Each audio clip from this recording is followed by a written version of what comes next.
Hello! അപ്പൊ എല്ലാവർക്കും ഗീതാ ഗോവിന്ദം പുത്തൻ എപ്പിസോഡിന്റെ വിശേഷങ്ങളിലേക്ക് സ്വാഗതം. അങ്ങനെ നമ്മുടെ പുതിയ എപ്പിസോഡില് നമ്മുടെ ഗോവിന്ദും ഗീതുവും അറിയുകയാണ് രേഖ വഴി രഞ്ജു പുറത്തു പോയി ആ ഒരു ഫോൺ റിപ്പയർ ചെയ്യാൻ പോയതാണ്. കൂടെ നമ്മുടെ കാഞ്ചനാക്കിയും പോയിട്ടുണ്ട് എന്നുള്ളൊരു കാര്യം അറിയുകയാണ്. അങ്ങനെ തന്നെ നമ്മുടെ ഗീതുവും ഗോവിന്ദും കൂടി ഓടുകയാണ് മുറിയിലോട്ട് ഫോൺ എടുക്കാൻ വേണ്ടി. രണ്ടുപേരുടെയും ഫോൺ മുറിയിലായി പോയി.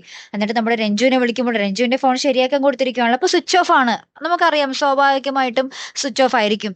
പിന്നെ നമ്മുടെ നോക്കുമ്പോൾ മാർഗഴിയുടെ കുറെ മിസ്ഡ് കോള് ഇവരുടെ രണ്ടുപേരുടെയും ഫോണിലുണ്ട്. തിരിച്ച് മാർഗഴിയെ വിളിച്ചിട്ടാണെങ്കിലോട്ട് കിട്ടുന്നുമില്ല. അപ്പുറത്താണെങ്കിൽ നമ്മുടെ രഞ്ജുവും കാഞ്ചനാക്കയും കൂടി ഫോണൊക്കെ റിപ്പയറിങ്ങിന് കൊടുത്തതിന് ശേഷം ഇവര് ചെമ്പകശ്ശേരി വീട്ടിലോട്ട് വന്നിരിക്കുക. അവിടെ ഒന്ന് ക്ലീനൊക്കെ ആക്കാം. കുറെ നാളായാലും പൂട്ടിയിട്ടിരിക്കുന്ന ചെതലരിക്കും എന്നൊക്കെ പറഞ്ഞ് നമ്മുടെ രഞ്ജുവും കാഞ്ചനാക്കയും കൂടി അവിടെ വന്നിരിക്കുക.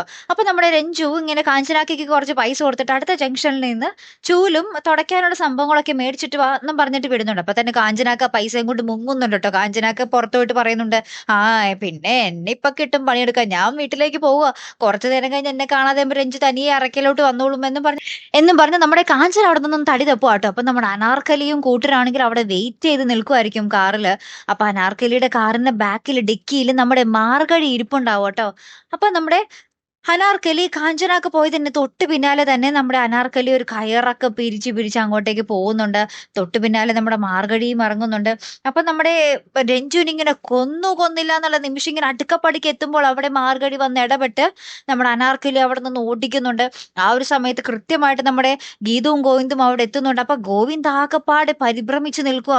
ഓ, ഒരു സെക്കൻഡേ താനൊന്ന് വൈകിയുള്ളൂ, അപ്പൊ തന്നെ ഈ അനാർക്കലി അവളെ കൊല്ലാൻ എത്തിയോ എന്നുള്ള രീതിയിൽ നമ്മുടെ ഗോവിന്ദ് ഭയങ്കരമായിട്ട് ഇങ്ങനെ പേടിച്ച് നമ്മുടെ അനാർക്കലിയെ നോക്കി നിൽക്കുക കേട്ടോ. അപ്പൊ നമ്മുടെ മാർഗഴി ആണെങ്കിൽ അവിടെ ഗീതു ആണെന്നുള്ള രീതിയിലാട്ടോ അനാർക്കലിയോട് സംസാരിക്കുന്നേ.